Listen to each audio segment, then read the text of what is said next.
Hello friends, good morning. तो इस video में, इससे पहले वाले वीडियो में मैंने भाषा के बारे में पढ़ाया था। तो इस वीडियो में जो है हम व्याकरण के बारे में जानेंगे। लेकिन इससे पहले अगर मेरी चैनल अच्छी लगे तो प्लीज़ लाइक एंड सब्सक्राइब कर दीजिएगा, ठीक है। इस वीडियो में हम लोग व्याकरण के बारे में जानेंगे। तो सबसे पहले तो बताइएगा व्याकरण का परिभाषा होता क्या है। तो व्याकरण का परिभाषा होता है, देखिए यहाँ पे क्वेश्चन मैंने लिखा है, व्याकरण किसे कहते हैं। आप कह सकते हो कि व्याकरण वह शास्त्र है जिसके द्वारा हम लोग शुद्ध पढ़ना, लिखना या बोलना जानते हैं, बोलना सीखते हैं, उसे व्याकरण कहते हैं। कह सकते हैं, बिल्कुल कह सकते हैं। तो आप अगर एग्जाम में क्वेश्चन पूछे कि व्याकरण किसे कहते हैं, तो व्याकरण वह शास्त्र है जिसके द्वारा हम लोग शुद्ध पढ़ना, लिखना और बोलना जानते हैं, उसे व्याकरण कहते हैं। अब व्याकरण के प्रकार पे चल रहे, तो व्याकरण के प्रकार जो होते हैं 3 होते हैं। तो कौन कौन से होते हैं? वर्ण विचार, शब्द विचार, वाक्य विचार, ठीक है। तो 3 होते हैं, क्लियर है। तो सबसे पहले तो जानेंगे कि वर्ण किसे कहते हैं। वर्ण उस मूल ध्वनि को कहते हैं जिसका खंड या टुकड़ा नहीं किया जा सकता है, उसे वर्ण कहते हैं, ठीक है। तो ये भी क्लियर है, वर्ण किसे कहते हैं, वर्ण क्लियर है, ठीक है। अब चलते हैं वर्ण में। जैसे में क्या कह सकते हैं, अ, क, ख, ट, च, प कह सकते हैं। एग्जाम्पल मैं दे रही हूँ वर्ण का, ठीक है ना, इत्यादि चलेगा। अब वर्ण होते हैं कि वर्ण के कितने प्रकार होते हैं, तो वर्ण के 2 प्रकार होते हैं। व्याकरण के कितने प्रकार होते थे? 3 होते हैं, वर्ण के 2 होते हैं। तो वर्ण के 2 प्रकार होते हैं, कौन कौन से? स्वर्ण वर्ण, व्यंजन वर्ण। तो मैंने लिख दिया स्वर्ण वर्ण, व्यंजन वर्ण।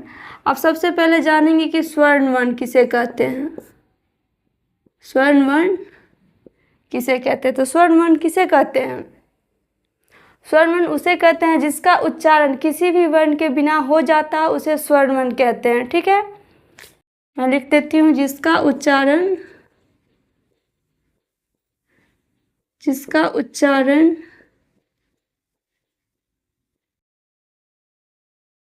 किसी भी वर्ण के बिना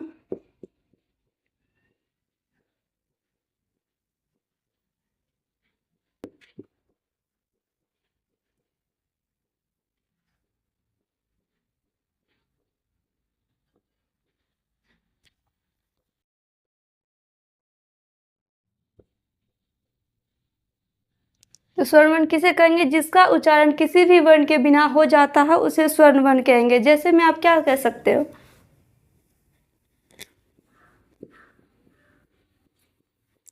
स्वर्ण वर्ण का उदाहरण आप क्या सब दे सकते हो? जैसे में अ, आ, हर्षी, दीर्घी हो सकता है स्वर्ण वर्ण का उदाहरण। अ, आ, हर्षी, दीर्घी, हर्षु, दुर्गु इत्यादि, ये सब जो होते हैं स्वर्ण वर्ण के उदाहरण हैं, ठीक है। अब चलते हैं व्यंजन वर्ण पे। तो बताइए व्यंजन वर्ण किसे कहेंगे? व्यंजन वर्ण उस वर्ण को कहते हैं जिसका उच्चारण स्वर्ण वर्ण या किसी दूसरे वर्ण के बिना नहीं हो पाता है, उसे व्यंजन वर्ण कहेंगे। तो यहाँ तक क्लियर है। मैंने इस वीडियो में जो है, मैंने सबसे पहले इसलिए लिख के रखती हूँ क्योंकि ज़्यादा समय ना लगे, ज़्यादा टाइम का वीडियो ना बने, क्योंकि बच्चे लोग देखते देखते बोर हो जाते हैं, ठीक है ना। तो इसीलिए मैंने पहले ही लिख लिया था। तो मैं फिर से बता दे रही हूँ, मैं संज्ञा को क्लियर कर दी हूँ, व्याकरण को भी क्लियर कर दी हूँ और भाषा को भी क्लियर कर दी हूँ, ठीक है। तो अभी जो इस वीडियो में मैंने पढ़ाया था, व्याकरण के बारे में पढ़ाया था, ठीक है। तो एक बार आप लोग फिर से रिपीट कर सकते हो। तो व्याकरण कितने प्रकार के होते हैं? व्याकरण जो है 3 प्रकार के होते हैं, ठीक है। वर्ण विचार, शब्द विचार और वाक्य विचार होते हैं। अब यहाँ पे अगर क्वेश्चन किया जाए कि वर्ण कितने प्रकार के होते हैं, तो वर्ण 2 प्रकार के होते हैं, स्वर्ण वर्ण, व्यंजन वर्ण, ठीक है। तो मैं हिंदी से रिलेटिव कुछ ऑब्जेक्टिव क्वेश्चन करवा देना चाहती हूँ। जैसे आप लोगों को एग्ज़ाम में जो जिस तरीके से क्वेश्चन पूछा जाता है ना, इसी तरीके से मैं आज क्वेश्चन पूछूंगी और आंसर भी बताऊंगी। लेकिन आप लोग भी अपना अंक बताना कमेंट में कि कितना अंक सही हुआ है आपका, ठीक है। तो सबसे पहले पहला क्वेश्चन क्या है? पहला क्वेश्चन में कह रहा है कि संज्ञा कितने प्रकार के होते हैं या कितने भेद के होते हैं। तो संज्ञा कितने प्रकार के होते हैं? संज्ञा जो होते हैं 5 प्रकार के होते हैं, ठीक है। तो ऑप्शन सी सही होगा। संज्ञा कितने प्रकार के होते हैं? 5 प्रकार के। अब दूसरे क्वेश्चन पे चलते हैं। दूसरे में कहता है कि व्याकरण कितने प्रकार के होते हैं। तो व्याकरण जो है, मैंने इससे पहले थोड़ा पढ़ाया था ना कि व्याकरण कितने प्रकार के होते हैं, तो 3 प्रकार के होते हैं। तो व्याकरण कितने प्रकार के होते हैं? तो 3 प्रकार के, यानी ऑप्शन सी सही होगा। ठीक है, अब अगले क्वेश्चन पर चलते हैं। संज्ञा कह रहा है कि संज्ञा के मूल भेद कितने होते हैं? तो संज्ञा के 2 मूल भेद होते हैं। तो कौन कौन से होते हैं? मैंने पढ़ाया था ना।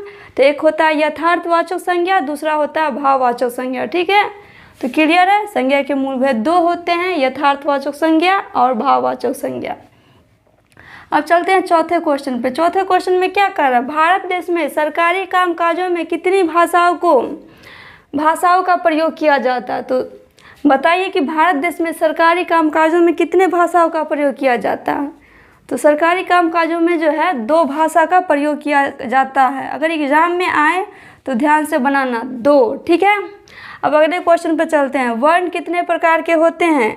तो वर्ण जो होते हैं 2 प्रकार के होते हैं। तो ऑप्शन बी बिल्कुल सही होगा। ठीक है, अब छठे क्वेश्चन पर चलते हैं और अंतिम क्वेश्चन है ये।